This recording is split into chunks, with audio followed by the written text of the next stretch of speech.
اور آج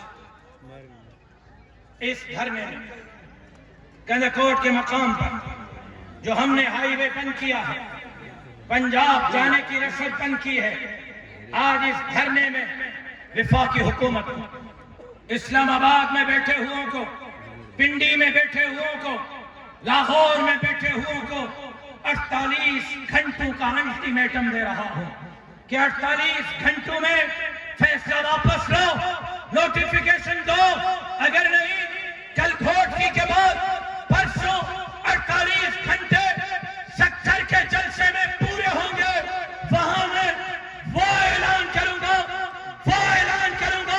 کل پھر کوئی شکوہ نہ کرے، دھرتی کے لیے، دین کے لیے، اسلام کے لیے، ختم نبوت کے لیے، داڑھی پگڑی کے لیے، غریبوں، مسکینوں، حاریوں، مزدوروں کے حقوق کے لیے اگر آخری حد تک جانا پڑا، آخری حد تک جائیں گے، کسی مائی کے لال کو دین اور دھرتی پر ڈاکے کی اجازت نہیں دیں گے۔ قائد سندھ ختم کرو، قائد سندھ ختم کرو۔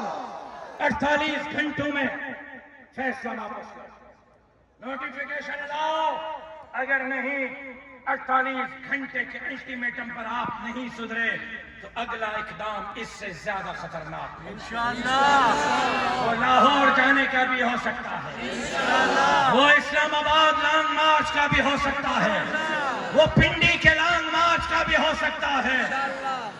آپ کو اگر میں کہوں کہ سندھ کے لیے پنڈی جانا ہے، کون کون چلیں گے؟ صبر کرو، ذرا یہ کیمرے گھماؤ، بھاگ تو نہیں جاؤ گے؟ پنڈی جانا پڑا چلو گے؟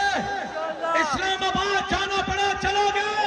لاہور جانا پڑا چلو گے؟